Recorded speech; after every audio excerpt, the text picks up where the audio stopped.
فاتحہ کی یاد رکھیے بہت بہت بہت فضیلت ہے، اتنی فضیلت ہے کہ جس کی کوئی انتہا نہیں۔ اس سورت کے نام ہی ہمیں بتا دیں گے کہ اس کی فضیلت کتنی ہے، ٹھیک ہے۔ اس سورت کے ناموں میں سے ایک نام ہے ام القرآن، قرآن کی ماں، ایک نام ہے سبا مثانی، 7 بار بار پڑھی جانے والی آیت ہے، ایک نام ہے قرآن عظیم، مطلب خود سورہ فاتحہ کو بڑا قرآن کہا گیا ہے، اس کا ایک نام ہے سورہ الحمد۔ اسی طرح سورۃ الشکر، سورہ الدعاء، سورہ الشافیہ، سورہ الکافیہ، سورہ کنز، شفا والی، کافی ہو جانے والی، خزانہ، ٹھیک ہے، دعا، تعریف، الحمد، کئی نام اس کے آتے ہیں۔ ان کے نام ہی خود بتاتے ہیں اس صورت کے کتنے سارے فضائل۔ اور فاتحہ اس لیے کہا جاتا ہے کہ اس سے قرآن شروع ہوتا ہے۔ فاتحہ افتتاح سے لفظ آتا ہے، اس کا مطلب فتح مطلب کھلنا، اوپننگ، تو چونکہ قرآن اس سے کھلتا ہے اسی لیے اس کو سورہ فاتحہ کہا جاتا ہے، قرآن اس سے شروع ہوتا ہے۔ آئیے اس کی فضائل میں سے ایک فضیلت جو آتی ہے وہ یہ ہے، جامع ترمذی کی روایت ہے جو حضرت ابی بن کعب رضی اللہ عنہ فرماتے اور کہتے ہیں رسول اللہ صلی اللہ علیہ وسلم فرمایا کہا، اس ذات کی قسم جس کے ہاتھ میں میری جان ہے، سورۃ الفاتحہ جیسی سورت نہ تو توریت میں نازل کی گئی، نہ تو انجیل میں نازل کی گئی، نہ زبور میں نازل کی گئی۔ یہ 7 آیتیں ہیں جو بار بار پڑھی جاتی ہے، یہی قرآن عظیم ہے اور جو مجھے دیا گیا ہے۔ تو یہاں دیکھیے سورۃ الفاتحہ کی فضیلت میں جو آپ بیان کر رہے ہیں، ایک ایسی سورت ہے جو اس سے پہلے نہ توریت میں نازل ہوئی، نہ زبور میں نازل ہوئی، نہ انجیل میں نازل ہوئی، ٹھیک ہے، اور یہی سبا مثانی ہے، مطلب قرآن نے کہا نا وَلَقَدْ آتَيْنَاكَ سَبًّا مِّنَ الْمَثَانِي وَالْقُرْآنِ الْعَظِيمِ، اے نبی ہم نے آپ کو 7 بار بار پڑھی جانے والی آیتیں، سبًا مِّنَ الْمَثَانِي وَالْقُرْآنِ الْعَظِيمِ، اور ایک بڑا قرآن دیا۔ جب پوچھا گیا یہ 7 بار بار پڑھی جانے والی آیتیں اور قرآن عظیم کیا ہے، تو کہا سورہ فاتحہ۔ سورہ فاتحہ قرآن کہا گیا، قرآن عظیم، بڑا قرآن کہا گیا، اسے کتنے فضائل، تو کہا نہ اس سے پہلے یہ توریت میں نازل ہوئی، نہ زبور میں، نہ انجیل میں، کتنی بڑی فضیلت ہے۔ اور امت محمدیہ کو ہی صرف یہ صورت دی گئی ہے، اس سے پہلے نہیں دی گئی تھی۔ کتنے فضائل ہے صورت کے، اس سے میں سمجھتا ہوں ہم اندازہ لگا سکتے ہیں۔ اسی طرح جو ہے تمام جسمانی جو ہے عوارض کے لیے سورہ فاتحہ پڑھ کر دم کرنا شفا کا باعث ہے۔ تمام جسمانی کوئی تکلیف انسان کو ہو، سورۃ الفاتحہ کو پڑھ کر دم کیا جا سکتا ہے۔ اس کے تعلق سے بخاری کی روایت ہے، ابو سعید خدری رضی اللہ عنہ فرماتے ہیں اور کہتے ہیں کہ ہم لوگ جو ہے سفر میں تھے اور ایک جگہ جو ہے پڑاؤ ڈالا تو ایک لڑکی آئی اور کہنے لگی اس قبیلے کے سرداروں کو بچھو نے جو ہے کاٹ لیا ہے، کیا آپ میں سے کوئی ہے جو اس کو جھاڑ پھونک کرے گا، بچھو کے زہر کو اتارے گا؟ پڑھنے سے، رقیہ کرنے سے، کسی چیز کو دم کرنے سے بچھو کا زہر کیسے اترتا ہے؟ کوئی آدمی سوچ سکتا نا، اور حدیث میں آتا ہے کہ بچھو کا زہر سورہ فاتحہ سے اتارا گیا، ٹھیک ہے۔ بہرحال میں حدیث رکھتا ہوں، پھر اس کی تفصیلات سمجھاتا ہوں۔ تو کوئی ہے جو اس کا علاج کر دے، کوئی دم پھونک کرنے والا ہے، ایک آدمی جو ہے اس کے ساتھ جو ہے چل دیا، مطلب صحابہ میں سے ایک آدمی ان کے ساتھ جو چل دیا، حالانکہ اس نے کبھی نہیں اس کے بارے میں سنا تھا کہ یہ دم کرتا ہے، ٹھیک ہے۔ جب دم کرنے والا پلٹ کر واپس آیا تو اس سے پوچھا گیا کہ تم دم کرنا جانتے بھی ہو؟ دم سمجھتے ہم پڑھ کر ایسا پھونکنا کہ تھوڑا تھوک اڑے، دم، تو کیا تم جانتے بھی ہو دم کیا ہوتا ہے؟ تم نے کر کے آیا یا یوں ہی کہہ دیا کہ مجھے دم آتا ہے ویسے چلے گئے اٹھ کر، ٹھیک ہے۔ اس نے کہا نہیں، میں نے تو بس سورہ فاتحہ پڑھی اور پھونک مار دی، ٹھیک، سورہ فاتحہ پڑھی اور پھونک مار دی اور اس کو شفا ہو گئی۔ اب آپ کوئی سوچ سکتا آدمی کہ بچھو نے کاٹا، زہر ہے، اور آپ پھونکنے کی بات کر رہے ہیں، ٹھیک۔ تو آج جدید سائنس اس طرف بڑھ چکی ہے کہ لیکوڈس کے اندر خود کی سمجھنے کی صلاحیتیں ہوتی ہیں۔ معلوم آپ کو پانی کے تعلق سے ایک اسٹڈی آئی ہے کہ پانی پہ جب کچھ کلمات پڑھے جاتے ہیں تو پانی اپنے مالیکولز کو ریسٹرکچر کرتا ہے، معلوم آپ کو، مطلب اس کو جب کچھ پڑھا جاتا ہے، جیسے ایک آدمی بسم اللہ کہہ کر پڑھے گا تو پانی اپنے آپ کو ریسٹرکچر کرے گا، معلوم آپ کو، وہ آپ کے انسٹرکشنز کو سمجھ سکتا ہے۔ اب یہ الگ بات ہے کہ ابھی یہ اب ایک سائنٹیفک، ابھی اس کے لیے فیکٹس ایک لمبا وقت ہے، بٹ ابھی ہم کو پتہ چل رہا ہے جو سائنس آج کی بتا سکتی ہے، لکوڈس جو ہوتے ہیں ان میں اپنی انڈرسٹینڈنگ ہوتی ہے اور وہ ریسٹرکچر کر سکتے، ریڈیزائن کر سکتے اپنے آپ کو، سامنے والا کیا پڑھ رہا ہے۔ اگر اسی بات کو ہم ذہن میں رکھیں جو آج ایک ابتدا ہے اس فیلڈ کی، ہو سکتا ہے آگے بہت ساری باتیں ہمارے سامنے آئے، یہ ابتدا ہے، تو ہمیں پتہ چلتا ہے زہر بھی قسم کا لکوڈ ہے جو اندر جا رہا ہے۔ جب اللہ کا کلام پڑھ کے انسٹرکشنز مل رہے ہیں تو وہ ایکٹ کرتا ہے، اس پہ ریئیکٹ کرتا ہے، ریسٹرکچر کر سکتا ہے اپنے آپ کو، جو زہر ہے وہ شفا میں بھی تبدیل ہو سکتا ہے۔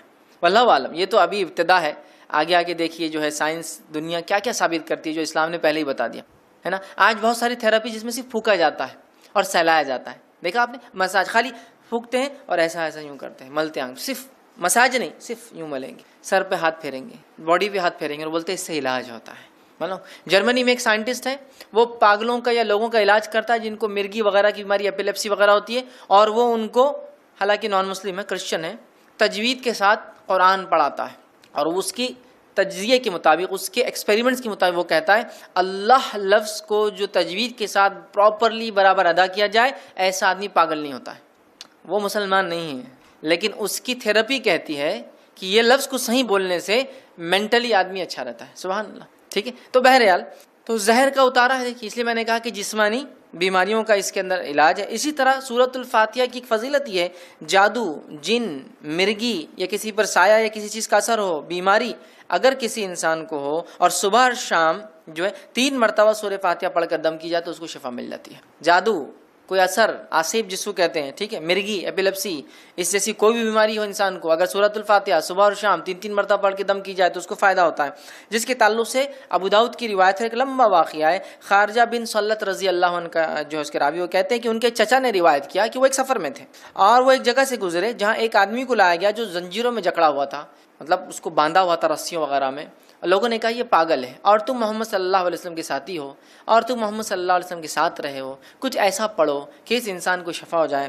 صحابہ اس کو صبح اور شام 3 مرتبہ سورہ فاتحہ پڑھتے اور اس پر دم کرتے، تھکی لگاتے، تھوکتے کرتے، اور وہ کہتے تھوڑے دن یہ کیا اور اس کے بعد وہ آدمی ایسا فریش ہو گیا جیسے کہ غلام تھا، آزاد کر دیا گیا، ایک دم اچھا ہو گیا، شفایاب ہو گیا. ٹھیک ہے، اور جو ہے روایت بہرحال لمبی، اور بھی بہت ساری باتیں اس میں. ہم کو جو فضائل لینا تھا وہ یہ تھے کہ اس کے پڑھنے سے ذہنی بیماری، پاگل پن، مرگی، جن، سایہ، جو بھی بہرحال بولتے لوگ، نظر بد، سب کا علاج الحمدللہ اس صورت کے سے. تو سب سے پہلی صورت قرآن کی صورت الفاتحہ ہے، اور سورہ فاتحہ کی یاد رکھیے بہت بہت بہت فضیلت ہے. اتنی فضیلت ہے کہ جس کی کوئی انتہا نہیں. اس صورت کے نام ہی ہمیں بتا دیں گے کہ اس کی فضیلت کتنی ہے. ٹھیک ہے، اس صورت کے ناموں سے ایک نام ہے ام القرآن، قرآن کی ماں. ایک نام ہے سبا مثانی، 7 بار بار پڑھی جانے والی آیت ہے. ایک نام ہے قرآن عظیم، مطلب خود سورہ فاتحہ کو بڑا قرآن کہا گیا ہے. اس کا ایک نام ہے سورہ الحمد. اسی طرح سورۃ الشکر، سورہ الدعاء، سورہ الشافیہ، سورہ الکافیہ، سورہ کنز، شفا والی، کافی ہو جانے والی، خزانہ، ٹھیک ہے، دعا، تعریف، الحمد، کئی نام اس کے آتے ہیں. ان کے نام ہی خود بتاتے ہیں اس صورت کے کتنے سارے فضائل. اور فاتحہ اس لیے کہا جاتا ہے کہ اس سے قرآن شروع ہوتا ہے. فاتحہ افتتاح سے لفظ آتا ہے، اس کا مطلب فتح مطلب کھلنا، اوپننگ. تو چونکہ قرآن اس سے کھلتا ہے اسی لیے اس کو سورہ فاتحہ کہا جاتا ہے، قرآن اس سے شروع ہوتا ہے. آئیے اس کی فضائل میں سے ایک فضیلت جو آتی ہے وہ یہ ہے، جامع ترمذی کی روایت ہے جو حضرت ابی بن کعب رضی اللہ عنہ فرماتے اور کہتے ہیں رسول اللہ صلی اللہ علیہ وسلم فرمایا کہا، اس ذات کی قسم جس کے ہاتھ میں میری جان ہے، سورۃ الفاتحہ جیسی سورت نہ تو توریت میں نازل کی گئی، نہ تو انجیل میں نازل کی گئی، نہ زبور میں نازل کی گئی. یہ 7 آیتیں ہیں جو بار بار پڑھی جاتی ہے، یہی قرآن عظیم ہے اور جو مجھے دیا گیا ہے. تو یہاں دیکھیے سورۃ الفاتحہ کی فضیلت میں جو آپ بیان کریں، ایک ایسی صورت ہے جو اس سے پہلے نہ توریت میں نازل ہوئی، نہ زبور میں نازل ہوئی، نہ انجیل میں نازل ہوئی. ٹھیک ہے، اور یہی سبا مثانی ہے. مطلب قرآن نے کہا نا وَلَقَدْ آتَيْنَاكَ سَبًّا مِّنَ الْمَثَانِي وَالْقُرْآنِ الْعَظِيمِ، اے نبی ہم نے آپ کو 7 بار بار پڑھی جانے والی آیتیں، سبًّا مِّنَ الْمَثَانِي وَالْقُرْآنِ الْعَظِيمِ، اور ایک بڑا قرآن دیا. جب پوچھا گیا یہ 7 بار بار پڑھی جانے والی آیتیں اور قرآن عظیم کیا ہے تو کہا سورہ فاتحہ. سورہ فاتحہ قرآن کہا گیا، قرآن عظیم بڑا قرآن کہا گیا. اسے کتنے فضائل. تو کہا نہ اس سے پہلے یہ توریت میں نازل ہوئی، نہ زبور میں، نہ انجیل میں. کتنی بڑی فضیلت ہے، اور امت محمدیہ کو ہی صرف یہ صورت دی گئی ہے، اس سے پہلے نہیں دی گئی تھی. کتنے فضائل ہے صورت کے، اس سے میں سمجھتا ہوں ہم اندازہ لگا سکتے ہیں. اسی طرح جو ہے تمام جسمانی جو ہے عوارض کے لیے سورہ فاتحہ پڑھ کر دم کرنا شفا کا باعث ہے. تمام جسمانی کوئی تکلیف انسان کو ہو سورۃ الفاتحہ کو پڑھ کر دم کیا جا سکتا ہے. اس کے تعلق سے بخاری کی روایت ہے، ابو سعید خدری رضی اللہ عنہ فرماتے ہیں اور کہتے ہیں کہ ہم لوگ جو ہے سفر میں تھے اور ایک جگہ جو ہے پڑاؤ ڈالا تو ایک لڑکی آئی اور کہنے لگی اس قبیلے کے سرداروں کو بچھو نے جو ہے کاٹ لیا ہے، کیا آپ میں سے کوئی ہے جو اس کو جھاڑ پھونک کرے گا، بچھو کے زہر کو اتارے گا؟ پڑھنے سے، رقیہ کرنے سے، کسی چیز کو دم کرنے سے بچھو کا زہر کیسے اترتا ہے؟ کوئی آدمی سوچ سکتا نا. اور حدیث میں آتا ہے کہ بچھو کا زہر سورہ فاتحہ سے اتارا گیا. ٹھیک ہے، بہرحال میں حدیث رکھتا ہوں پھر اس کی تفصیلات سمجھاتا ہوں. تو کوئی ہے جو اس کا علاج کر دے، کوئی دم پھونک کرنے والا ہے. ایک آدمی جو ہے اس کے ساتھ جو ہے چل دیا، مطلب صحابہ میں سے ایک آدمی ان کے ساتھ جو چل دیا، حالانکہ اس نے کبھی نہیں اس کے بارے میں سنا تھا کہ یہ دم کرتا ہے. ٹھیک ہے، جب دم کرنے والا پلٹ کر واپس آیا تو اس سے پوچھا گیا کہ تم دم کرنا جانتے بھی ہو؟ دم سمجھتے ہم پڑھ کر ایسا پھونکنا کہ تھوڑا تھوک اڑے دم. تو کیا تم جانتے بھی ہو دم کیا ہوتا ہے؟ تم نے کر کے آیا یا یوں ہی کہہ دیا کہ مجھے دم آتا ہے ویسے چلے گئے اٹھ کر؟ ٹھیک ہے، اس نے کہا نہیں، میں نے تو بس سورہ فاتحہ پڑھی اور پھونک مار دی. ٹھیک، سورہ فاتحہ پڑھی اور پھونک مار دی اور اس کو شفا ہو گئی. اب آپ کوئی سوچ سکتا آدمی کہ بچھو نے کاٹا زہر ہے اور آپ پھونکنے کی بات کر رہے ہیں. ٹھیک. تو آج جدید سائنس اس طرف بڑھ چکی ہے کہ لیکوڈس کے اندر خود کی سمجھنے کی صلاحیتیں ہوتی ہیں. معلوم آپ کو پانی کے تعلق سے ایک اسٹڈی آئی ہے کہ پانی پہ جب کچھ کلمات پڑھے جاتے ہیں تو پانی اپنے مالیکولز کو ریسٹرکچر کرتا ہے. معلوم آپ کو مطلب اس کو جب کچھ پڑھا جاتا ہے، جیسا ایک آدمی بسم اللہ کہہ کر پڑھے گا تو پانی اپنے آپ کو ریسٹرکچر کرے گا.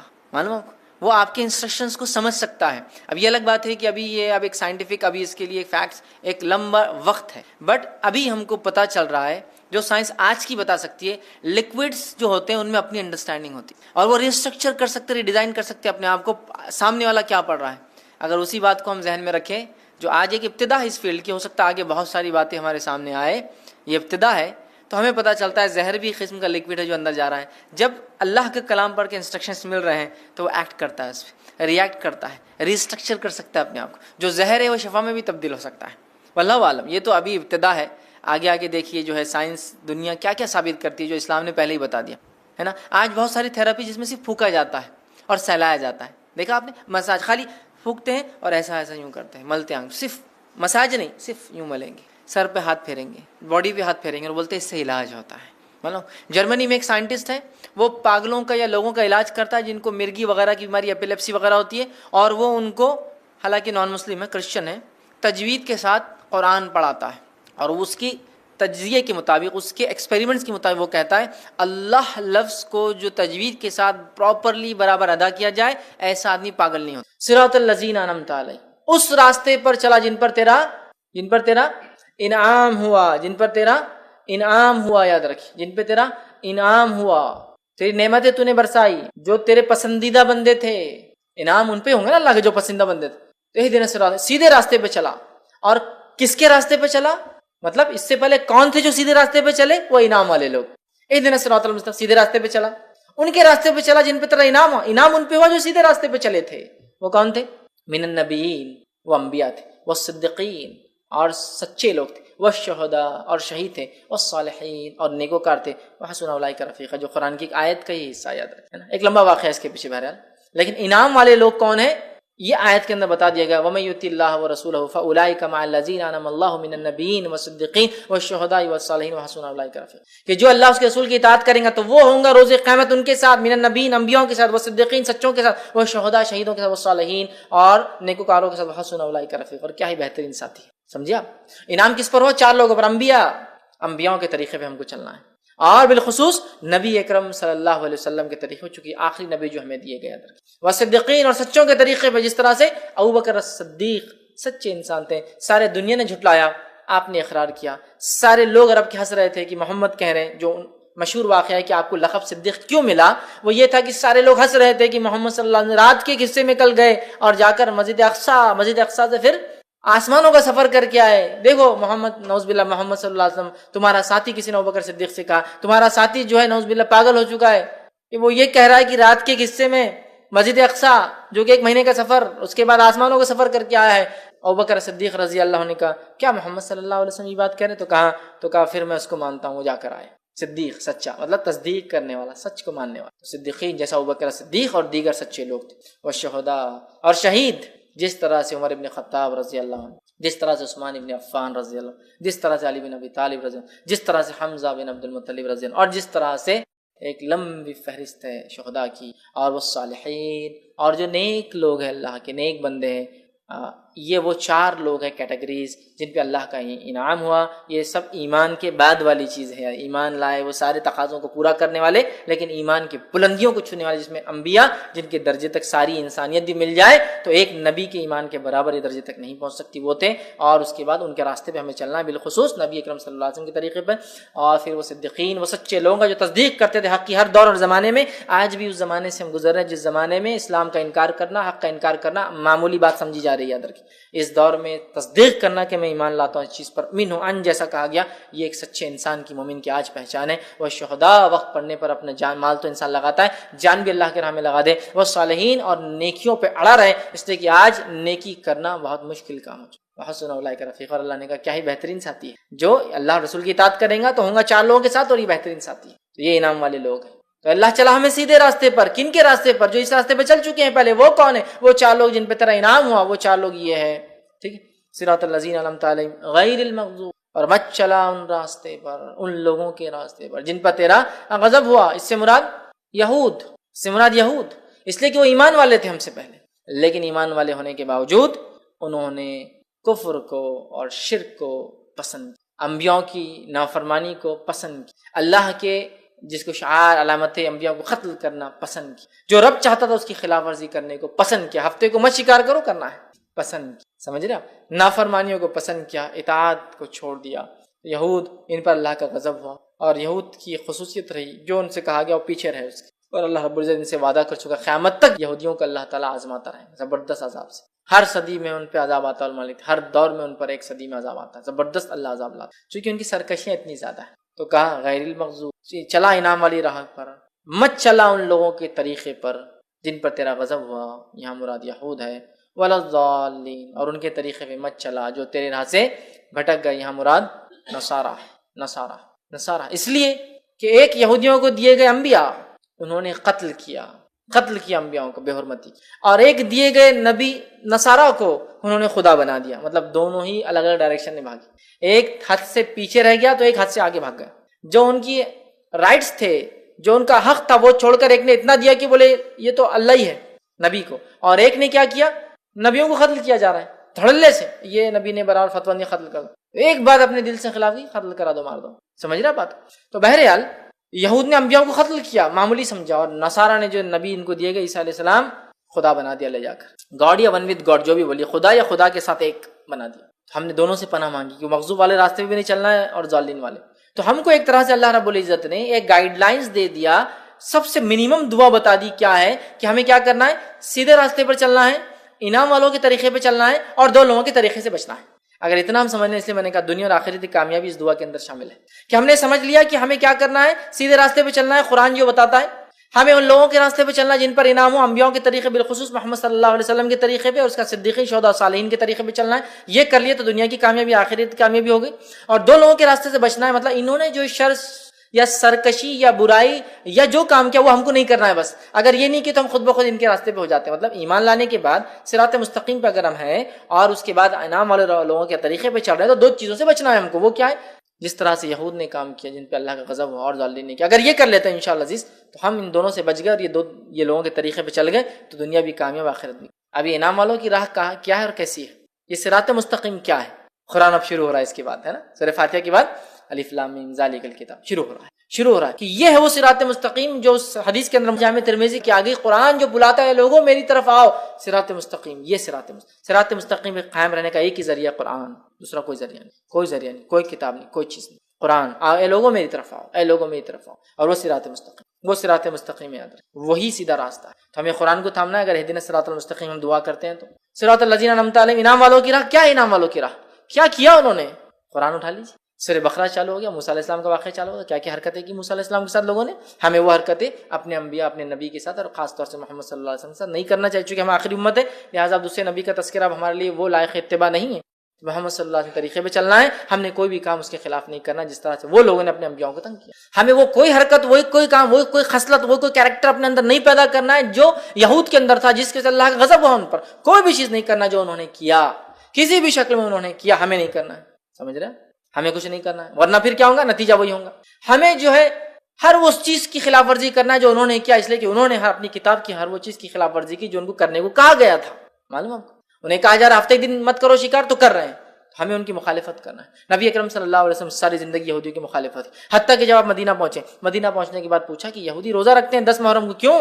تو کہا عید کا دن ہے، موسیٰ علیہ السلام کو اللہ نے آزادی دی تھی، فرعون کو غرق کیا تھا، بنی اسرائیل کے لیے خوشی کا دن ہے، انڈیپینڈنس ڈے تھا، خوشی کا دن. تو نبی اکرم صلی اللہ علیہ وسلم نے کہا موسیٰ علیہ السلام پر ہمارا حق زیادہ ہے ان لوگوں سے، ہم بھی روزہ رکھیں. آپ نے اعلان کیا، یہود خوش ہو گئے کہ محمد صلی اللہ علیہ وسلم بھی روزہ رکھ رہے ہیں. مطلب مشرکین مکہ پر اور دیگر لوگوں پر، عربوں پر ایک دھاک جمیں گی کہ محمد وہ کر رہے ہیں جو ہم لوگ کرتے ہیں پہلے سے.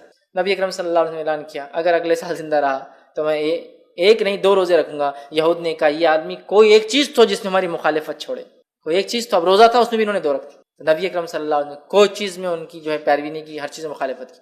آپ نے کہا یہود و نصارہ اپنے بالوں کو نہیں رکھتے ہیں، مطلب داڑھیوں کو، سر کے بال جب سفید ہوتے ہیں تو وہ مہندی نہیں لگاتے ہیں تو مخالفت کرو ان کی، تم مہندی لگاؤ، مطلب دیکھنے دکھانے میں بھی ان کی شواہد اختیار نہیں کریں گے، وہاں بھی مخالفت کریں گے۔ نبی اکرم صلی اللہ علیہ وسلم نے ایک بار صحابہ سے کہا تم مجھے عیسیٰ علیہ السلام کی طرح جو ہے مت چڑھا دینا، غلو مت کرنا میری ذات میں اللہ کا بندہ اور اس کا نبی ہوں، بس یہ میری حیثیت ہے، میں اللہ کا بندہ اور نبی ہوں، عیسیٰ علیہ السلام کے جیسا مجھے اوپر مت چڑھا دینا، اتنا اوپر مت لے جانا، مطلب ایسا کچھ مت کرنا میرے ساتھ جو انہوں نے کیا، کہ اتنا عزت، اتنا احترام، اتنا غلو کیا کہ جو ہے حد سے آگے لے کے چلے گئے عیسیٰ علیہ السلام۔ تو ہم دعا کریں اللہ ان دو کے طریقے میں چلانا، اور اللہ یہ دعا ہے تو ہم دعا کریں اللہ میں سیدھی راستے پہ، صراط الذین انعمت علیہم، انعام والے۔ صراط مستقیم کیا؟ آپ قرآن پڑھنا ہے تو بتائیں گا قرآن کیا ہے صراط، اس کو نہیں پڑھتے لوگ بول رہے صراط مستقیم۔ دوسرا انعام والوں کا طریقہ اور راستہ کیا ہے، یہ قرآن پڑھنا پڑے گا، وہ بتائیں گا انعام والوں کے واقعات، قصے۔ قرآن کیا ہے؟ انبیاء کے واقعات، نیک لوگوں کے واقعات، ایمان لانے والوں سے اللہ نے کیا سلوک کیا اور کیا بدلہ دیا، اور کافروں سے اللہ نے کیا، یہی تو سارا بھرا پڑا ہے واقعات کے اندر، ہے نا؟ تو یہ جاننا انعام والوں کی راہ کیا ہے۔ مغضوب غضب والے کون تھے، کیا حرکتیں کی، قرآن پڑھنا ہے تو پتہ چلے گا یہود نے کیا کیا، ضالین کیا کیا جو گمراہ ہوئے، پڑھنا پڑے گا قرآن، پتہ چل جائے گا انشاءاللہ، تو ہم بچ سکیں گے۔ تو یہ کام کر لیا تو دنیا کی کامیابی بھی انشاءاللہ ہماری ہے، اور آخرات میں بھی ہم انشاءاللہ ضرور کامیاب ہوں گے۔ تو یہ بہت مختصر سا ترجمہ میں نے سورۃ الفاتحہ کا آپ کے سامنے رکھا۔ بسم اللہ الرحمن الرحیم، ایک بار پھر دہرا دیتا ہوں، بسم اللہ الرحمن الرحیم، جو ہے اللہ کے نام سے جو بڑا مہربان نہایت رحم والا، الحمدللہ رب العالمین، تمام تعریف اس اللہ کے لیے سارے عالم کا رب ہے، الرحمن الرحیم، بڑا مہربان نہایت رحم والا، مالک یوم الدین، روز جزا کا مالک، روز جزا کا جو ہے اللہ تعالیٰ مالک، قیامت کے دن کا اللہ تعالیٰ مالک ہے، مالک یوم الدین، ایاک نعبد و ایاک نستعین، اے اللہ ہم تیری ہی عبادت کرتے ہیں، تجھی سے مدد طلب کرتے ہیں، ہر قسم کی عبادت صرف تیرے لیے کرتے ہیں، اور ہر چھوٹی چھوٹی چیز تجھی سے مانگتے ہیں۔ اہدنا الصراط المستقیم، چلا ہم کو سیدھے راستے پر، چلا ہم کو حق کے راستے پر، اہدنا الصراط المستقیم صراط الذین انعمت علیہم، ان لوگوں کے طریقے پر جن پر تیرا انعام، فضل اور کرم ہوا، غیر المغضوب علیہم، ان لوگوں کے طریقے میں مت چلانا جن پر تیرا غضب ہوا، ولا الضالین، اور جو تیری راہ سے بھٹک گئے۔ اور اس کے بعد ہم دیکھتے ہیں آمین، جو ہے صحابہ وغیرہ کہا کرتے تھے، آمین کا مطلب ہوتا ہے اے اللہ اس چیز کو قبول کر مانگ رہے ہیں، آمین کا معنی ہوتا ہے اللہ اس کو ایکسیپٹ کر، قبول کر ہم سے، آمین۔ آئیے اب چند باتیں اس کے معنی کے تعلق سے 7 آیتوں کو ہم مختصر دیکھتے ہیں۔ اللہ تعالیٰ فرماتا ہے بسم اللہ الرحمن الرحیم، اللہ کے نام سے جو بڑا مہربان نہایت رحم کرنے والا ہے۔ میں سمجھتا ہوں بسم اللہ الرحمن الرحیم کیا ہے، اس کے کیا فضائل ہے، اس کے کیا فوائد ہے، اس کے کیا ثمرات ہے، اس سے کیا کیا ہو سکتا ہے، میں سمجھتا ہوں آپ سب جانتے ہیں۔ اگر کسی انسان کو کچھ نہ سمجھتا ہو، کچھ نہ آتا ہو، اور کسی کام کی شروعات کرتا ہو تو بس بسم اللہ الرحمن الرحیم پڑھ لے۔ نبی اکرم صلی اللہ علیہ وسلم حدیث سے فرماتے جب کھاؤ تو بسم اللہ پڑھو، ہے نا، جب کسی چیز کو کھولو تو بسم اللہ پڑھو، جب کسی چیز کو ڈالو، پانی اگر مشکی سے ڈالے تو بسم اللہ پڑھو، چیزوں پر ڈھاکو تو بسم اللہ پڑھو، دروازے کھولو تو بسم اللہ پڑھو، دروازے بند کرو تب بسم اللہ پڑھو، ہے نا۔ کتنا ہے، قرآن پڑھ رہے ہیں اس سے پہلے ہم کو بسم اللہ پڑھنا ہے، کسی کام کی شروعات کرے اس سے پہلے ہم کو بسم اللہ پڑھنا ہے۔ مطلب بسم اللہ ایک طرح سے ایک ماسٹر دعا ہے، ایک ماسٹر کی جیسا ہوتا ہے نا، تو ایک ماسٹر دعا ہے کہ ہمیں کچھ نہیں آتا تو یہ کر سکتے کم از کم بسم اللہ، اللہ کے نام سے بڑا مہربان نہایت رحم۔ اور یہ بڑی اہم چیز ہے، اگر یہ شامل نہ ہو تو ہمارا کھانا اس میں بھی شیطان شامل، ہمارا پینا اس میں بھی شیطان شامل، ہمارا رہنا اس میں بھی شیطان شامل، یاد رکھیے۔ اور اللہ کا ذکر نہ ہو تو ہر عمل میں شیطان داخل ہو جاتا ہے، یاد رکھیے، سمجھ رہا، ہر عمل میں یاد رکھیے۔ تو بسم اللہ کو ایک معمول بنا لے اللہ کے نام سے، ہے نا۔ وضو کرنا ہے تب بھی بسم اللہ پڑھنا ہے نا، کہ اس کا وضو نہیں جس نے بسم اللہ نہیں پڑھا، مطلب بڑا اہم ہے، بڑا اہم ہے، بھول جاتے کہ الگ بات ہے لیکن بڑا اہم ہے، یاد رکھیے۔ تو بسم اللہ یاد رکھیے، تو یہاں سورہ فاتحہ شروع ہو رہی بسم اللہ الرحمن الرحیم، اللہ کے نام سے بڑا مہربان نہایت رحم کرنے والا۔ تو ہمیں بھی چاہیے ہم جب قرآن کو پڑھے تو بسم اللہ سے چالو کرے، ہر کام کرے تو بسم اللہ سے چالو کرے، اور بسم اللہ اللہ کے نام سے۔ ظاہر سی بات ہے اگر ہم کسی کام کو اللہ کے نام سے شروع کریں گے تو یہ کام بابرکت ہوگا، فضیلت کا حامل ہوگا، اہمیت کا حامل ہوگا، برکت لائیں گا، رحمت لائیں گا، ہے نا، اللہ کا کرم ہمارے طرف متوجہ ہوگا، اس لیے کہ ہم نے اللہ کے بابرکت نام سے اس چیز کی شروعات کی، اور اللہ کے نام سے زیادہ بابرکت چیز دنیا میں کوئی نہیں، یاد رکھی، سب سے بابرکت چیز۔ اس کے بعد اللہ تعالیٰ جس میں تاثیر دے اس کو برکت والا اللہ بنا دیتا ہے، لیکن سب سے بابرکت چیز۔ تو ہم جب شروعات کریں کسی چیز کی تو بسم اللہ سے کریں۔ تو یہاں بھی اللہ نے سورۃ الفاتحہ کی اپنی کتاب کی ابتدا بسم اللہ الرحمن الرحیم، اللہ کے نام سے بڑا مہربان نہایت رحم والا، ٹھیک ہے، یہ اس کا معنی ہے۔ الحمدللہ رب العالمین، آیت نمبر 2، تمام تعریفیں اس اللہ کے لیے جو سارے عالم کا رب ہے، تمام تعریفیں اس اللہ کے لیے سارے عالم کا رب ہے۔ اب قرآن کی ابتدا اور سٹارٹ دیکھیے کتنی بیوٹیفلی ہو رہی ہے، کتنی خوبصورتی کے ساتھ ہے۔ پہلے شروعات کرنے کا طریقہ سکھا دیا گیا، کتاب شروع ہوتی ہے بسم اللہ الرحمن الرحیم، ہر کام سے پہلے کرو۔ دوسرا الحمدللہ رب العالمین، تمام تعریفیں اس اللہ کے لیے ہے جو سارے عالم کا رب ہے۔ تعریف حمد کرنے یا حمد کسی کی جائے تو وہ صرف اللہ کی ذات ہے، یہ بتا دیا گیا. اور اللہ رب العزت کون ہے، انٹروڈکشن بھی آ جا رہا ہے دوسری آیت کے اندر، الحمدللہ رب العالمین، تمام تعریفیں اس اللہ کے لیے ہے جو سارے عالم کا رب ہے. مطلب اللہ تعالیٰ کوئی لوکل، علاقائی، ٹرائبل یا ریجنل گاڈ نہیں ہے. جس رب کی ہم تعریف کر رہے ہیں وہ رب سارے عالم کا رب ہے، جس کی ہم تعریف، سارے عالم، سارے عالم، عالم جو کچھ وجود میں ہے سب عالم ہے، جو کچھ وجود میں سب عالم میں. تو تمام تعریفیں اس اللہ کے لیے جو سارے عالم کا، تمام چیزیں جو وجود میں لائی ہے اس نے، ان سب کا رب. سمجھ رہا؟ الحمدللہ، تمام تعریف. اور الحمدللہ کا معنی شکر کے اس میں نہیں لینا چاہیے. حالانکہ حمد میں شکر شامل ہے لیکن شکر میں حمد شامل نہیں ہے. کیوں کہہ رہا ہوں میں؟ جنرلی اردو اسپیکنگ میں کیا ہوتا ہے ہمارے پاس، الحمدللہ کا معنی کیا لیتے ہیں ہم لوگ؟ اللہ کا شکر ہے. اب پرابلم کیا ہوتی ہے، حمد میں شکر شامل ہے لیکن شکر میں حمد شامل نہیں ہے.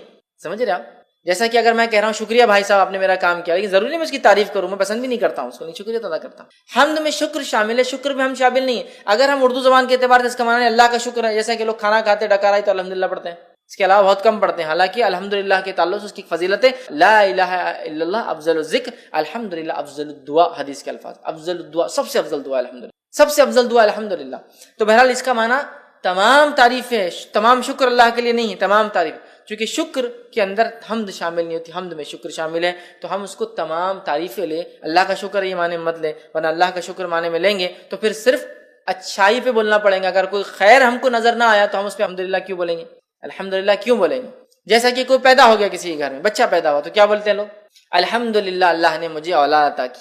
لیکن اگر کسی گھر میں کوئی مر گیا اور آپ نے کہا الحمدللہ تو آپ گئے، کیوں کہ معنی کیا اس میں لیا جا رہا ہے؟ تمام شکر ہے نا، شکر.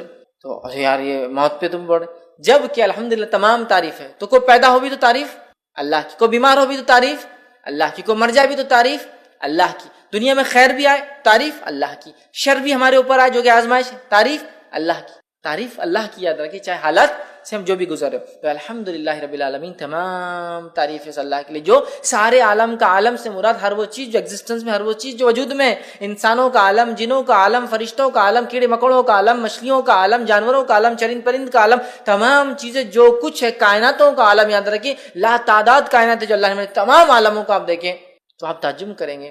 تمام تعریف ہے اس اللہ کے لیے، سارے عالم کا رب ہے، ان سب کو بنانے والا ہے. اس لیے کہ اگر اس عالم پہ کوئی غور کرے نا تو بنانے والے کی ذات پر خود ایمان لاتا ہے، جتنی چیزیں اس نے بنائی. اور رب کہتے عربی زبان میں، رب کہتے اس ذات کو کہ جب جتنا ضرورت ہو اتنا دینے والا، اس کو کہتے رب. جب جتنا ضرورت ہو اتنا دینے والا، اس کو کہتے رب. بچہ ماں کی پیٹ میں ہے، جب جتنی ضرورت ہے اس کو وہاں دینے والا. ماں کی پیٹ سے نکل کے دنیا میں آ گیا، جب جتنی ضرورت ہے اس کو وہ چیز دینے والا. مطلب جو اس کی چیزیں ضرورت کی وہ چیزیں اس فراہم کر دے رہا ہے. سمجھ رہا؟ تو یہ ہوتا ہے رب، جو جب جتنا جیسے ضرورت ہو اتنا دینے والا. سمجھ رہے؟ نہ زیادہ نہ کم، جتنی آپ کو ضرورت ہے. تو الحمدللہ رب العالمین، تمام تعریف اس اللہ کے لیے ہے جو سارے عالم کا رب ہے. یاد رکھیے. اور عالم میں کیا کہوں، اگر ایک انسان رب کا انکار کرتا ہے، اگر عالم پہ بھی غور کرے تو رب پر ایمان لائے گا کہ نہیں بنانے والا ہے، اور اس نے ہر چیز کو اتنا دیا جتنی اس کو ضرورت تھی. یہ بڑی بات. تو قرآن کی ابتدا ایک یونیورسل میسج کے ساتھ ہو رہی ہے کہ یہ کتاب اس رب کی طرف سے آئی ہے جو سارے عالم کا رب ہے. یہ کوئی local God, regional God, tribal God کی بات نہیں ہو رہی. یہ ایک ایسے ڈیٹی کی، ایک ایسے پالن کرتا رچیتا کی بات ہو رہی ہے. یہ ایسے خالق کی بات ہو رہی، بنانے والے کی، جو سارے عالم کا بنانے والا. سمجھ؟ تمام تعریفیں اس اللہ کے جو سارے عالم کا. اللہ سب کا رب ہے، یہ کوئی صرف مسلمانوں کا رب نہیں. یاد رکھیے. یہ میسج سورہ فاتحہ شروع ہوتی ہے اللہ تعالیٰ نے کنوے کر دیا، اور سارے عالم کا کوئی علاقہ یا کوئی ایریا، کوئی ریس، کوئی قوم کا بھی نہیں. یاد رکھیے کہ یہ قوم کا ہے، وہ قوم کا ہے، سارے عالم کا رب. یاد ہے جو کچھ وجود میں اللہ ان کا رب ہے. یاد ٹھیک ہے. الحمدللہ رب العالمین الرحمن الرحیم، بڑا مہربان نہایت رحم کرنے والا. یاد رکھیے. اب بڑا مہربان نہایت رحم کرنے والا، اس کا کیا معنی ہے؟ اس کے تعلق سے ایک مشہور روایت ہے، جامع ترمذی کی حدیث ہے، اور حدیث کے الفاظ ہیں کہ اللہ تعالیٰ فرماتا ہے کہ میں اللہ رحمان نے رحم کو پیدا کیا. رحم سمجھتے ہیں؟ یوٹرس، بچے دانی، ماں کے پیٹ میں جو حصہ ہوتا ہے، جو ایک بچے کے لیے سب سے محفوظ جگہ ہوتی ہے. یاد رکھیں، سب سے محفوظ جگہ رحم. اللہ فرماتا ہے میں نے رحم کو پیدا کیا اور اسی سے اپنا نام رحمان رکھا.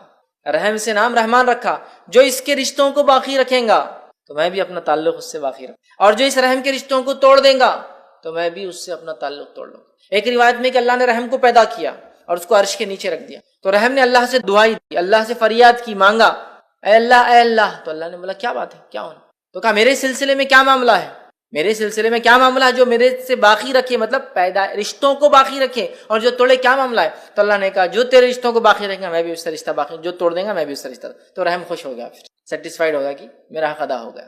تو اللہ نے رحم پیدا کیا. صلہ رحمی اسی سے صلہ جوڑنا, رحمی رحم کے رشتوں کو جوڑنا, تعلقات کو جوڑنا, رشتہ داریوں کو باقی رکھنا.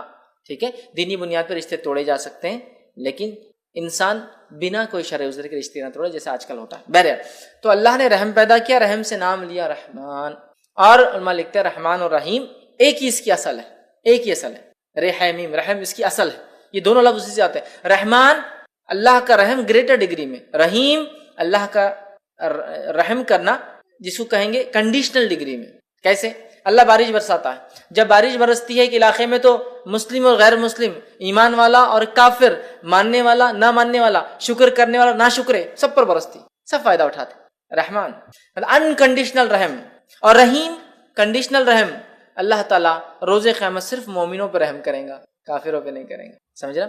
تو رحمان گریٹر ڈگری میں رحم, کوئی اس کی لمٹ نہیں ہے. انسان کتنا ہی کفر کرے اللہ سے, اللہ معاف کرتے رہتا ہے اس کو. رحیم آخرت میں صرف اللہ تعالیٰ مومنوں پہ رحیم ہے, کافروں پہ رحم نہیں کرنے والا, یہ معنی ہے. الرحمن رحیم, بڑا مہربان نہایت رحم والا. اور رحمان اللہ کا یہ ایک ذاتی نام بھی یاد رکھیں. اور اللہ تعالیٰ نے اللہ کے بعد سمجھ لیجئے اللہ کے بعد جس نام کو خود کے لیے لیا ہے وہ رحمان ہی یاد رکھیں, ہے نا. الرحمن علم القرآن, خلید اللہ عبید الرحمن, چاہے اسے اللہ کو چاہے رحمان کو. یہاں کا رحمان رحمان نے, تو اللہ کے علاوہ کوئی نام اگر اللہ نے اپنے لیے استعمال کیا قرآن میں تو رحمان ہے, تو بڑا اہم نام ہے. جس کو کہیں گے اگر اللہ کے نام یہ نگینے ہیں ایک تاج کے, تو اللہ سب سے بڑا ہے, تو رحمان اس کے بعد والا ہے.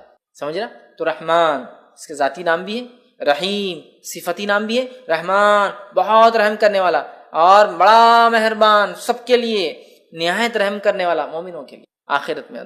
تو اسی لیے کچھ علماء لکھتے ہیں رحمان دنیا کے اعتبار سے, رحیم آخرت کے اعتبار سے مومنوں کے لیے صرف. اللہ تعالیٰ کافر اور مشرک پہ رحم نہیں کرنے والا, اللہ تعالیٰ منافقوں پر, فاسق اور فاجروں پر رحم نہیں کرنے والا. یہ الگ بات ہے کہ جو کافر کفر اور شرک پہ مرے وہ تو ہمیشہ جہنم میں جلیں گے, کوئی رحم نہیں ہوگا. باقی لوگ جو فاسق فاجر تھے اپنے گناہوں کی سزا بھگت کر آ جائیں گے, تو رحم صرف ان پر جو ایمان کے تقاضوں کو پورا کر کے گیا درکی. سمجھ رہا؟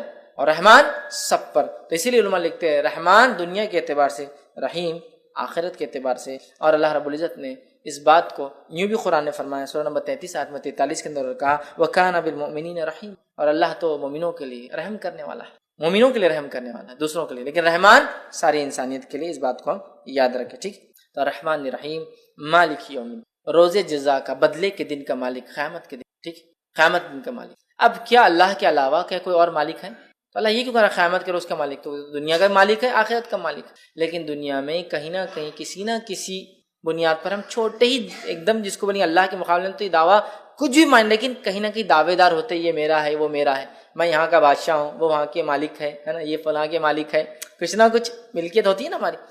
لیکن آخرت میں کچھ بھی نہیں ہوگا, ہم ٹیسٹ سے گزر چکے, جو کچھ دیا گیا آخرت میں صرف اور صرف ہر چیز اللہ تعالیٰ کی ہوگی. تو مالک یوم الدین روز جزا کا, اس کا ایک قرأت یہ ملک یوم الدین بادشاہ روز جزا کا, مالک روز جزا کا, دونوں کا معنی ایک ہی ہے. دونوں کا معنی کہ بادشاہ مالک بھی ہوتا ہے, سمجھ رہا, اور مالک تو اللہ کی ایک صفت بھی یاد رکھی الملک.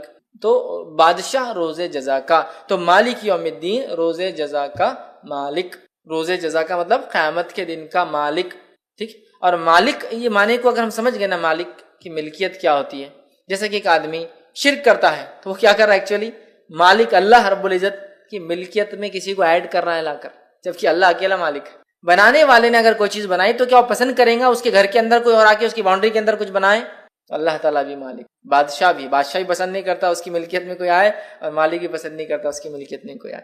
تو بادشاہ ہے روز آخرت میں, قیامت کے دن کا اللہ تعالیٰ مالک یوم الدین. یوم الدین وہ دن جس دن ترازو قائم ہوں گا, وہ دن جس دن لوگوں پہ انصاف ہوں گا, وہ دن جس دن لوگوں کے اچھے اور برے اعمال کے اعتبار سے فیصلے ہوں گے, وہ دن جس دن لوگوں نے جو اچھا کیا ان کو اس کا بدلہ, جنہوں نے برا کیا ان کو ان کے بدلے دیے جائیں گے. اس دن کا اللہ تعالیٰ مالک ہے. اور اس تعلق سے ایک روایت آتی ہے, صحیح بخاری اور صحیح مسلم کی روایت ہے, قیامت کے دن زمین اور آسمان اللہ تعالیٰ کے سیدھے ہاتھ میں لپٹے ہوئے ہوں, اور اللہ تعالیٰ ایک آواز لگائیں گا, اور آواز اس طرح سے ہوں گی, انا الملک, آج میں بادشاہ ہوں. این الملوک الارض, کہاں ہے دنیا کے وہ بادشاہ، این الجبارون و این المتکبرون، کہاں ہے وہ دنیا کے بادشاہ جو ظلم اور زیادتی اور جبر کرتے اپنے لوگوں پر، اور کہاں ہے وہ جو تکبر کیا کرتے؟ اللہ آواز دیں گے، اللہ آواز دیں گے یاد رکھیں۔ لہٰذا تکبر کرنا بہت خطرناک بات ہے یاد رکھیں، خاص طور سے جب آدمی کو اللہ مال دولت یا پوزیشن یا سلطنت یا ملکیت دے، اس لیے کہ اللہ آواز دیں گا، کہاں ہے دنیا کے بادشاہ؟ آج میں بادشاہ ہوں، آج کوئی دوسرا بادشاہ نہیں، کسی کی بادشاہت نہیں چلیں گے، آج میں بادشاہ ہوں۔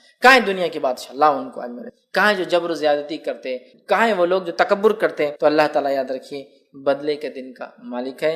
اور اللہ رب العزت نے سورہ غافر سورہ نمبر 40 آیت نمبر 16 میں فرمایا کہ لمن الملک اليوم للہ الواحد، آج کس کے لیے ملکیت ہے؟ صرف اس ایک اللہ کے لیے جو واحد ہے اور قہار ہے۔ سمجھ رہے آپ؟ تو آج قیامت کے روز کسی کی ملکیت نہیں ہوں گی یاد رکھیے، اور زمین و آسمان اللہ کے سیدھے ہاتھ میں ہوں گے یاد رکھیے، اور اللہ تعالیٰ کہیں گا کہاں ہے دنیا کی بادشاہ؟ آج میں بادشاہ ہوں۔ سمجھ رہے ہیں بات کو؟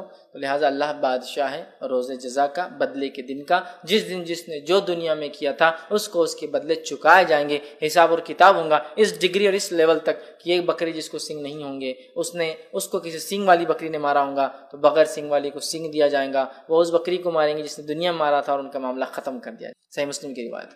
اس دن کا اللہ تعالیٰ جو ہے مالک ہے، مالک یوم الدین۔ پھر اللہ نے فرمایا ایاک نعبد و ایاک نستعین، اے اللہ ہم تیری ہی عبادت کرتے ہیں اور تجھی سے ہی مدد طلب کرتے ہیں۔ اے اللہ ہم تیری بھی عبادت کرتے ہیں اور تجھ سے بھی مدد طلب کرتے نہیں ہے، اس کا مطلب تیری ہی، صرف اور صرف اللہ تیری عبادت اور تجھی سے مدد طلب کرتے ہیں۔ اگر اتنی بات بھی ایک بندہ سمجھ جائے نا، ایک مومن بندہ، تو انشاءاللہ کم از کم مسلمان شرک نہیں کریں گے۔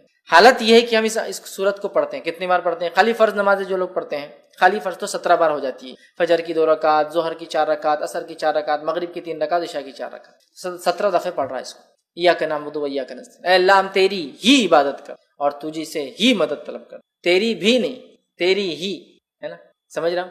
جیسا کہ مثال کے لیے اگر میں کسی سے کہوں، میں اپنے بھائی سے کہہ رہا ہوں، میں اپنی والدہ سے کہہ رہا ہوں، ٹھیک، کہ میں آپ سے بھی محبت کرتا ہوں، اور ایک ہے میں آپ سے ہی محبت کرتا ہوں۔ جب آپ سے ہی کہہ رہا ہوں تو اس کا مطلب کوئی اور شریک نہیں اس محبت، اور آپ سے بھی کہہ رہا ہوں تو مطلب بہت لوگ شریک۔ تو یہاں جو صیغہ ہے تیری ہی عبادت کرتے، تجھی سے ہی مدد طلب کرتے ہیں، تیرے علاوہ کسی کی عبادت نہیں کرتے اور تیرے علاوہ کسی سے مدد طلب نہیں کرتے کسی بھی قسم، یہ معنی ہے یاد رکھیں۔ اور اس آیت کو ہم دیکھیں تو پہلی 4 آیتیں اللہ کی تعریف حمد و ثنا تھی، یہ آیت 2 حصوں میں تقسیم ہو رہی ہے، یہ آیت 2 حصوں میں تقسیم، آدھی بندے اللہ کے لیے، آدھی بندے کے لیے، اور بندہ اس کے بعد اپنی باتیں رکھ رہا ہے، تجھی سے مدد طلب کرتے، کیا طلب کرتے؟ آگے دعا بھی اللہ ہی سکھا رہا ہے۔ سبحان اللہ۔ سورۃ الفاتحہ ایک خوبصورت صرف اللہ کی حمد و ثنا اور دعا نہیں ہے، بلکہ یہ بہترین اپنے آپ میں ایک مکمل دعا ایک بندے کے لیے جو اس کو زندگی جینے کے لیے چاہیے، اور جو دعا اللہ نے اس میں سکھا کر اس دعا پہ ہم مکمل کھڑے اتر گئے تو دنیا کی اور آخرت کی کامیابی ہمارے لیے یاد رکھیں انشاءاللہ۔ تیری ہی عبادت کرتے ہیں، تیرے ساتھ کسی کو ذرہ برابر بھی ہم شریک نہیں کرتے ہیں کسی بھی چیز میں، نہ تیری عبادت میں، نہ تیرے اسماء و صفات میں، اور نہ ہی تیری مطلب جس کو کہیں گے رب ہونے کے اندر، نہ تیرے نام اور جو ہے صفات کے اندر، اور نہ ہی تیری عبادت کے اندر، کسی بھی اس میں ذرہ برابر بھی کسی کو شریک نہیں، کیونکہ اللہ اس کو پسند نہیں کرتا ہے۔ سمجھ رہا بات؟ تو اللہ تیری ہی عبادت کرتے ہیں، تجھے سے ہی مدد طلب کرتے ہیں، اور کیا اس کے بعد مدد طلب کر رہے ہیں، کیا دعا ہم اللہ سے کر رہے ہیں؟ اللہ تعالیٰ نے خود وہ دعا بھی سکھا دی، تو ایاک نعبد و ایاک نستعین اہدنا الصراط المستقیم، اے اللہ ہمیں سیدھے راستے پر چلا، اے اللہ ہمیں سیدھے راستے پہ چلا، صراط کہتے ہیں راستہ، مستقیم سیدھا راستہ، اے اللہ ہمیں سیدھے راستے پہ چلا۔ اب سیدھے راستے کی ہم دعا کرتے ہیں اہدنا الصراط المستقیم، اب یہ سیدھے راستے میں ہم کیسے چل پائیں گے بتائیے مجھے؟ اہدنا الصراط المستقیم، سیدھا راستہ دکھا، یہ سیدھا راستہ کیا ہے؟ میں جو راستے مجھے وہی سیدھا لگ رہا، آپ جو راستے آپ کو وہ سیدھا لگ رہا، دنیا کا ہر انسان جس راستے اس کو لگا وہی طریقہ، وہی سیدھا راستہ ہے۔ کون بتائیں گا سیدھا راستہ کیا ہے؟ میں شرک بدعت کر رہا ہوں مسلمان کہہ کے اپنے آپ کو صراط مستقیم پہ ہوں، سب کو باقی گمراہ سمجھ رہا ہوں، ہے نا؟ میرا حال یہ ہے کہ میں شرک کر رہا ہوں اور صراط مستقیم بھی سمجھ رہا ہوں، آپ سب کو گمراہ کہہ رہا ہوں۔ آپ کا حال یہ، آپ بھی کچھ تو بھی نیا کر رہے ہیں، اپنے آپ کو صراط مستقیم۔ منافق کا حال یہ کہ منافق بھی دل میں کفر رکھ رہے، ظاہر ایمان کا بتا رہے، اور وہ بھی سمجھ رہے سیدھے راستے پر۔ تو ہمیں سیدھا راستہ دکھا، اسٹریٹ پاتھ، سیدھا راستہ، صراط مستقیم۔ صراط مستقیم پہ ہم کیسے قائم رہیں گے؟ اس تعلق سے ایک جامع ترمذی کی بڑی بہترین جو ہے روایت ہے وہ میں آپ کے سامنے رکھتا ہوں کہ صراط مستقیم کیا ہے۔ جامع ترمذی کی روایت ہے، نبی اکرم صلی اللہ علیہ وسلم فرماتے ہیں اللہ تعالیٰ تمہارے لیے ایک مثال دیتا ہے، مطلب حدیث قدسی یہ بھی۔ پھر آپ نے فرمایا مثال ایک سیدھے راستے کی، صراط مستقیم مثال ایک سیدھے راستے کی ہے، سیدھا راستہ ہے، اور اس راستے کے دونوں جانب دیواریں کھڑی ہوئی، کیا ہے؟ والز، دیواریں، ان دیواروں کے اندر دروازے ہیں، ان دروازوں پر پردے لگے ہوئے ہیں، دیواروں میں دروازے ہیں، دروازوں پر پردے لگے ہوئے ہیں، اور ایک انسان، ایک آواز دینے والا سامنے، جو راستے کے سامنے ایک دروازہ ہے، مطلب راستہ جا رہا وہاں ایک دروازہ ہے اس کے سامنے راستے پہ نیچے کھڑے کا آواز دیتا ہے لوگوں میری طرف آؤ، اے لوگوں میری طرف آؤ۔ اور دوسرا ایک کھڑا ہوا ہے جو آواز دینے والا، وہ اوپر کھڑا ہے، مطلب دروازے کے اندر ایک کھڑا ہے ایک اوپر کھڑا ہے۔ جب کوئی انسان اس سیدھے راستے پہ چلتے چلتے وہ پردہ ہٹانے کی کوشش کرتا ہے، وہ جو دروازوں پہ پردے ہیں نا ہٹانے کی کوشش کرتا ہے، اوپر والا آواز دیتا ہے اے بندے اس طرف مت جانا ورنہ تو اس سے گزر جائیں گا، اے شخص تجھ پہ ہلاکت ہو، اس پردے کو مت ہٹانا ورنہ تو اس سے گزر جائیں گا۔ پھر آپ نے فرمایا یہ سیدھا راستہ صراط مستقیم ہے، یہ اسٹریٹ جو راستے کی بات صراط مستقیم ہے، اس کے دونوں جانب جو دو دیواریں اللہ کی حدود ہے، لمیٹیشنز ہے، اس کے باہر بھی نہیں اس کے باہر بھی نہیں، اس کے بیچ میں چلنا ہے، ود ان دس باؤنڈریز، یہ لمیٹیشنز ہے۔ اس میں جو دروازے بنے ہوئے تھے یہ اللہ کی حرام کردہ چیزیں ہے، اس پہ جو پردے لگے تھے تم کو بتا دیا گیا کہ یہ حرام ہے، بتا دیا گیا حرام ہے، جانا نہیں ہے۔ بیچ میں جو آواز دینے والا کہتا ہے لوگوں میری طرف آؤ، میری طرف آؤ، تم صراط مستقیم پہ رہوں گے، وہ قرآن ہے۔ کہتا ہے لوگوں میری طرف آؤ، تم صراط مستقیم پہ، وہ قرآن ہے۔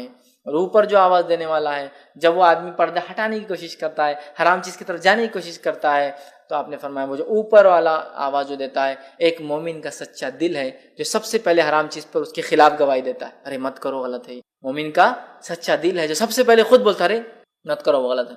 تو صراط مستقیم پہ ہم کیسے قائم رہیں گے؟ امت مسلمہ صراط مستقیم پہ کیسے قائم رہیں گی؟ قرآن کے ذریعے میرے بھائی۔ اب قرآن کو چھوڑ کے باقی سب طریقوں پہ انسان چلیں گا تو کیا صراط مستقیم پہ قائم رہیں گا؟ نہیں، اس لیے کہ صراط مستقیم ایک سیدھا راستہ ہے، لیکن اس راستے میں بہت سارے شارٹ کٹس بھی کھلتے ہیں، لیکن سارے شارٹ کٹ جہنم میں جاتے ہیں۔ ابن ماجہ کی روایت ہے، نبی اکرم صلی اللہ علیہ وسلم ایک صحابی کا انتقال ہوا، تشریف فرماتے خبر کھودی جا رہی تھی، آپ نے ایک ٹہنی جھاڑ کے ہاتھ میں لی اور وہ مٹی میں خبر کی ایک سیدھی لکیر ماری اور اس پہ دائیں بائیں جانب اور لکیریں ماری اور کہا یہ بیچ کا راستہ صراط مستقیم ہے، یہ میرا راستہ، یہ بیچ کا راستہ صراط مستقیم ہے، یہ میرا راستہ ہے۔ اور اس میں جو دائیں اور بائیں جانب لکیریں جا رہی ہے یہ صراط مستقیم پر شیطان بیٹھے ہوئے ہیں جو لوگوں کو گمراہی کی طرف بلاتے ہیں۔ تو صراط مستقیم پر شیطان بیٹھا ہوا ہوتا ہے۔ بہت سارے لوگ بولتے ہیں مسلمان اگر ایک ہے، قرآن ایک ہے، کتاب ایک ہے، کلمہ ایک ہے، نبی ایک ہے، سب چیز ایک ہے، تو پھر ان میں اختلاف کیوں؟ ان میں اختلاف کیوں؟ تو یاد رکھیے شیطان ان کے پیچھے جو صراط مستقیم پر ہے نا، شیطان انہی کے پیچھے جو صراط مستقیم ہے انہی کو تو بہکائیں گا اور بھٹکائیں گا، باقی لوگوں کو تو پہلے گمراہ کر چکا اور اطمینان کے ساتھ آرام کر رہا ہے۔ سمجھ رہے بات؟ تو اختلاف تو ہم میں ہی ہوں گا نا، کیوں؟ اس لیے کہ ہم صراط مستقیم پہ اور شیطان ہی نہیں چاہتا ہے، سمجھا؟ تو سیدھی جو صراط مستقیم ہے نا، اسٹریٹ پاتھ، یہ راستہ ایسا نہیں ہے کہ بالکل آپ اس پہ ایک بار آ گئے تو زندگی بھر اہدنا الصراط المستقیم، اے اللہ ہم سیدھی راستے چلا۔ تو کوئی ایک آدمی جب اسلام قبول کر لیا اپنے آپ سے سوال کر سکتا کیا میں سیدھے راستے پہ نہیں ہوں؟ پھر کیوں مجھے دعا کرنے لگایا جا رہا ہے روز اہدنا الصراط المستقیم، اہدنا الصراط المستقیم، اہدنا الصراط المستقیم؟ کیوں دعا کرنے لگایا جا رہا ہے؟ اس لیے کہ صراط مستقیم پہ آنے کے بعد ہی بھٹکنا سب سے اصل کام ہے شیطان کا، صراط مستقیم پر آنے والوں کو ہی بھٹکانا، باقی کو تو لگا چکا، باقی کو جہنم کے راستے لگا چکا، منافق جہنم کے راستے لگ چکے، کافر جہنم کے راستے لگ چکے، مشرک جہنم کے راستے لگ چکے، ایمان کی طرف آئیں گے تبھی پیچھے پکڑیں گا وہ کہ اب اس کو میں بھٹکاؤں، سمجھ رہے؟ اسی لیے ہم کو ایمان والا ہونے کے ناطے تکبر نہیں کرنا ہے کہ جنت میں جائیں گے، اس لیے کہ ہمیں صراط مستقیم پر مرنے تک دعا کرنا ہے، اللہ ہمیں صراط مستقیم پر قائم رکھ۔ ایمان لانے کے بعد ایک آدمی سوچ سکتا نا کیوں دعا کرنے لگا جا رہی سیدھے راستے پہ چلا؟ اس لیے کہ اب خطرہ زیادہ ہے ہمارا جس کو کہیں گے جہنم میں جانے کا، اس لیے اب شیطان ہمارے پیچھے ایڑی چوٹی کا زور لگا دے گا کہ ہمیں لے جائے، سمجھا؟ اور جہاں وہ شرک نہیں کرا سکیں گا تو چھوٹے چھوٹے گناہ کرا کے خوش رہیں گا۔ نبی اکرم صلی اللہ علیہ وسلم نے فرمایا کہ اب اس علاقے میں، عرب کے علاقے میں شیطان مایوس ہو چکا ہے کہ اس کی کبھی عبادت ہوں گی، اب مایوس ہو گیا، اب نہیں ہوتی، لیکن وہ تم سے چھوٹے چھوٹے گناہ کروائیں گا جن کو تم معمولی سمجھ کے کرو گے اور وہ اس میں خوش ہو جائے، سیٹسفائیڈ ہو جائے۔ تو جہاں اب شرک نہیں ہو سکتا وہاں صغائر کر کے سیٹسفائیڈ ہے وہ، جہاں وہ شرک کروا سکتا تو پہلے یہ اٹیک کرتا ہے۔ اس لیے ہم کو ہر روز سکھایا جا رہا ہے اہدنا الصراط، اے اللہ ہمیں سیدھے راستے پہ چلا، سیدھے راستے۔ کیوں؟ کہ صراط مستقیم سے بھٹکانے کے لیے شیاطین بیٹھے، اہدنا الصراط، اے اللہ ہم سیدھے راستے چلا، صراط الذین انعمت علیہم، اس راستے پر چلا جن پر تیرا انعام ہوا، جن پر تیرا انعام ہوا، یاد رکھیے، جن پہ تیرا انعام ہوا، تیری نعمتیں تو نے برسائی، جو تیرے پسندیدہ بندے تھے، انعام ان پہ ہوں گے نا اللہ کے جو پسندیدہ بندے تھے، تو اہدنا الصراط، سیدھے راستے پہ چلا۔ اور کس کے راستے پہ چلا؟ مطلب اس سے پہلے کون تھے جو سیدھے راستے پہ چلے؟ وہ انعام والے لوگ، اہدنا الصراط المستقیم، سیدھے راستے پہ چلا، ان کے راستے پہ چلا جن پہ تیرا انعام ان پہ ہوا جو سیدھے راستے پہ چلے تھے۔ وہ کون تھے؟ من النبیین، وہ انبیاء تھے، والصدیقین، اور سچے لوگ تھے، والشہداء، اور شہید تھے، والصالحین، اور نیکوکار تھے، وحسن اولئک رفیقا، جو قرآن کی ایک آیت کا ہی حصہ یاد رکھے نا، ایک لمبا واقعہ اس کے پیچھے بہرحال، لیکن انعام والے لوگ کون ہیں؟ یہ آیت کے اندر بتا دیا گیا وَمَن يُطِعِ اللَّهَ وَرَسُولَهُ فَأُولَٰئِكَ مَعَ الَّذِينَ أَنْعَمَ اللَّهُ مِنَ النَّبِيِّينَ وَالصِّدِّيقِينَ وَالشُّهَدَاءِ وَالصَّالِحِينَ وَحَسُنَ أُولَٰئِكَ رفیقا، کہ جو اللہ اس کے رسول کی اطاعت کریں گا تو وہ ہوں گا روز قیامت ان کے ساتھ، من النبیین انبیاءوں کے ساتھ، والصدیقین سچوں کے ساتھ، والشہداء شہیدوں کے ساتھ، والصالحین اور نیکوکاروں کے ساتھ، وحسن اولئک رفیقا، اور کیا ہی بہترین ساتھی۔ سمجھے آپ؟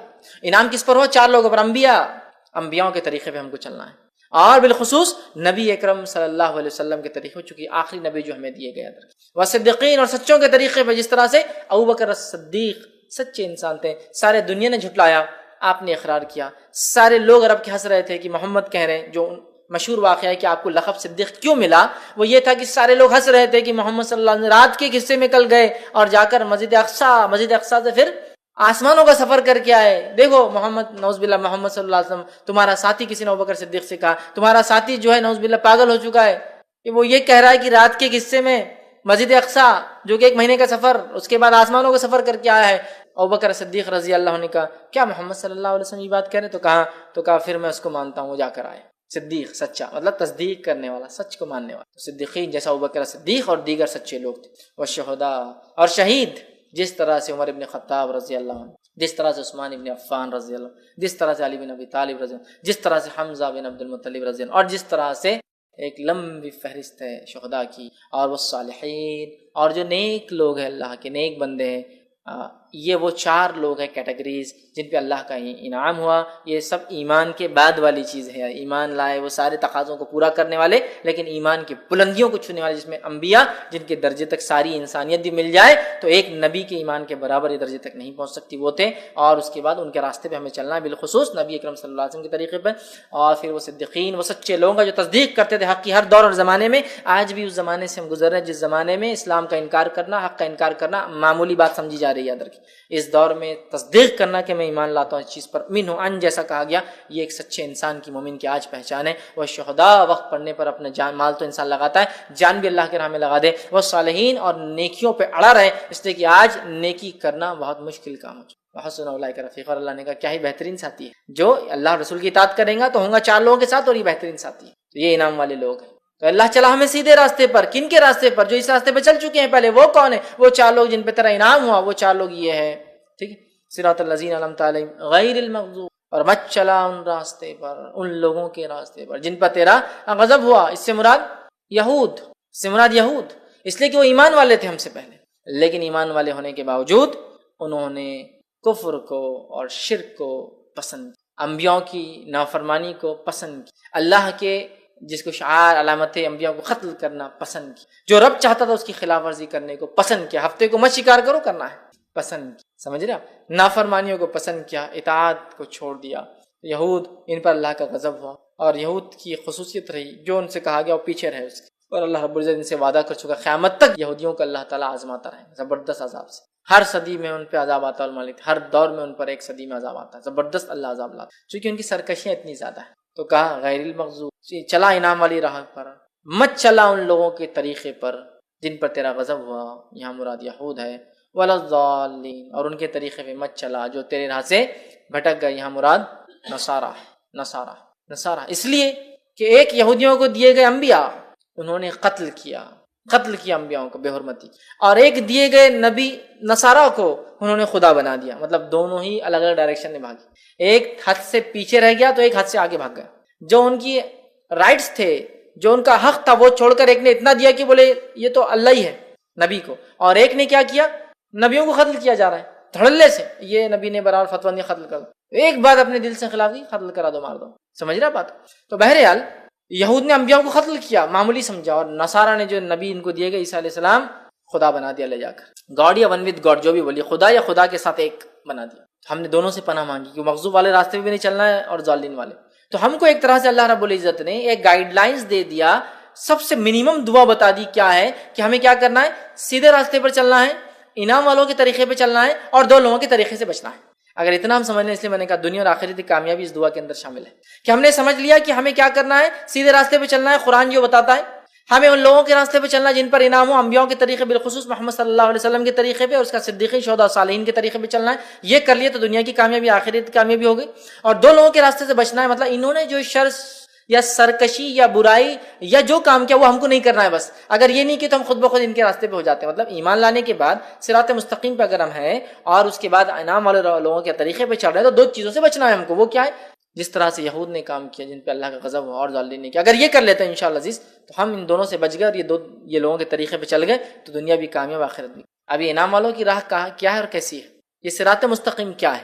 قرآن اب شروع ہو رہا ہے اس کے بعد، ہے نا، سورہ فاتحہ کے بعد الف لام میم ذالک الکتاب شروع ہو رہا ہے کہ یہ ہے وہ صراط مستقیم جو حدیث کے اندر جامع ترمذی کی آگے قرآن جو بلاتا ہے لوگوں میری طرف آؤ. صراط مستقیم، یہ صراط مستقیم پہ قائم رہنے کا ایک ہی ذریعہ قرآن، دوسرا کوئی ذریعہ نہیں، کوئی کتاب نہیں، کوئی چیز نہیں. قرآن اے لوگوں میری طرف آؤ، اور وہ صراط مستقیم یاد رکھیں، وہی سیدھا راستہ ہے. تو ہمیں قرآن کو تھامنا ہے. اگر اہدنا الصراط المستقیم ہم دعا کرتے ہیں تو صراط الذین انعمت علیہم، انعام والوں کی راہ. کیا ہے انعام والوں کی راہ؟ کیا کیا انہوں نے؟ قرآن اٹھا لیجیے، سورہ بقرہ چالو ہو گیا، موسیٰ علیہ السلام کا واقعہ چالو ہو گیا. کیا کیا حرکتیں کی موسیٰ علیہ السلام کے ساتھ لوگوں نے. ہمیں وہ حرکتیں اپنے انبیاء اپنے نبی کے ساتھ اور خاص طور سے محمد صلی اللہ علیہ وسلم کے ساتھ نہیں کرنا چاہیے، چونکہ ہم آخری امت ہے، لہٰذا اب دوسرے نبی کا تذکرہ اب ہمارے لیے وہ لائق اتباع نہیں ہے. محمد صلی اللہ علیہ وسلم طریقے پہ چلنا ہے. ہم نے کوئی بھی کام اس کے خلاف نہیں کرنا جس طرح سے وہ لوگوں نے اپنے انبیاء کو تنگ کیا. ہمیں وہ کوئی حرکت، وہ کوئی کام، وہ کوئی خصلت، وہ کوئی کیریکٹر اپنے اندر نہیں پیدا کرنا ہے جو یہود کے اندر تھا، جس کے اللہ کا غضب ہوا ان پر. کوئی بھی چیز نہیں کرنا جو انہوں نے کیا، کسی بھی شکل میں انہوں نے کیا، ہمیں نہیں کرنا ہے. سمجھ رہے ہیں؟ ہمیں کچھ نہیں کرنا ہے، ورنہ پھر کیا ہوگا؟ نتیجہ وہی ہوگا. ہمیں جو ہے ہر اس چیز کی خلاف ورزی کرنا ہے جو انہوں نے کیا، اس لیے کہ انہوں نے اپنی کتاب کی ہر وہ چیز کی خلاف ورزی کی جو ان کو کرنے کو کہا گیا تھا. معلوم آپ کو، انہیں کہا جا رہا ہفتے دن مت کرو شکار، تو کر رہے ہیں. ہمیں ان کی مخالفت کرنا ہے. نبی اکرم صلی اللہ علیہ وسلم ساری زندگی یہودیوں کی مخالفت کی، حتیٰ کہ جب آپ مدینہ پہنچنے کے بعد پوچھا کہ یہودی روزہ رکھتے ہیں 10 محرم کو، کیوں؟ تو کہا عید کا دن ہے، موسیٰ علیہ السلام کو اللہ نے آزادی دی تھی، فرعون کو غرق کیا تھا، بنی اسرائیل کے لیے خوشی کا دن ہے، انڈیپینڈنس ڈے تھا، خوشی کا دن. تو نبی اکرم صلی اللہ علیہ وسلم نے کہا موسیٰ علیہ السلام پر ہمارا حق زیادہ ہے ان لوگوں سے، ہم بھی روزہ رکھیں. آپ نے اعلان کیا، یہود خوش ہو گئے کہ محمد صلی اللہ علیہ وسلم بھی روزہ رکھ رہے. مطلب مشرکین مکہ پر اور دیگر لوگوں پر، عربوں پر ایک دھاگ جمیں گی کہ محمد وہ کر رہے ہیں جو ہم لوگ کرتے ہیں پہلے سے. نبی اکرم صلی اللہ علیہ وسلم نے اعلان کیا اگر اگلے سال زندہ رہا تو میں ایک نہیں 2 روزے رکھوں گا. یہود نے کہا یہ آدمی کوئی ایک چیز تو جس نے ہماری مخالفت چھوڑے، کوئی ایک چیز تو. اب روزہ تھا اس میں بھی انہوں نے 2 رکھے. نبی اکرم صلی اللہ علیہ وسلم نے کوئی چیز میں ان کی جو ہے پیروی نہیں کی، ہر چیز میں مخالفت کی. آپ نے کہا یہود و نصارہ اپنے بالوں کو نہیں رکھتے ہیں، مطلب داڑھیوں کو، سر کے بال جب سفید ہوتے ہیں تو وہ مہندی نہیں لگاتے ہیں، تو مخالفت کرو ان کی، تم مہندی لگاؤ. مطلب دیکھنے دکھانے میں بھی ان کی شواہد اختیار نہیں کریں گے، وہاں بھی مخالفت کریں گے. نبی اکرم صلی اللہ علیہ وسلم نے ایک بار صحابہ سے کہا تم مجھے عیسیٰ علیہ السلام کی طرح جو ہے مت چڑھا دینا، غلو مت کرنا میری ذات میں اللہ کا بندہ اور اس کا نبی ہوں، بس یہ میری حیثیت ہے، میں اللہ کا بندہ اور نبی ہوں. عیسیٰ علیہ السلام کے جیسا مجھے اوپر مت چڑھا دینا، اتنا اوپر مت لے جانا، مطلب ایسا کچھ مت کرنا میرے ساتھ جو انہوں نے کیا، کہ اتنا عزت، اتنا احترام، اتنا غلو کیا کہ جو ہے حد سے آگے لے کے چلے گا عیسیٰ علیہ السلام. تو ہم دعا کریں اللہ ان 2 کے طریقے میں چلانا، اور اللہ یہ دعا ہے تو ہم دعا کریں اللہ میں سیدھی راستے پہ. صراط الذین انعمت علیہم، انعام والے. صراط مستقیم کیا؟ آپ قرآن پڑھنا ہے تو بتائیں گا قرآن کیا ہے صراط. اس کو نہیں پڑھتے لوگ بول رہے صراط مستقیم. دوسرا انعام والوں کا طریقہ اور راستہ کیا ہے، یہ قرآن پڑھنا پڑے گا، وہ بتائیں گا انعام والوں کے واقعات، قصے. قرآن کیا ہے؟ انبیاء کے واقعات، نیک لوگوں کے واقعات، ایمان لانے والوں سے اللہ نے کیا سلوک کیا اور کیا بدلہ دیا، اور کافروں سے اللہ نے کیا، یہی تو سارا بھرا پڑا ہے واقعات کے اندر، ہے نا. تو یہ جاننا انعام والوں کی راہ کیا ہے. مغضوب غضب والے کون تھے، کیا حرکتیں کی، قرآن پڑھنا ہے تو پتہ چلے گا. یہود نے کیا کیا، ضالین کیا کیا جو گمراہ ہوئے، پڑھنا پڑے گا قرآن، پتہ چل جائے گا انشاءاللہ، تو ہم بچ سکیں گے. تو یہ کام کر لیا تو دنیا کی کامیابی بھی انشاءاللہ ہماری ہے، اور آخرات میں بھی ہم انشاءاللہ ضرور کامیاب ہوں گے.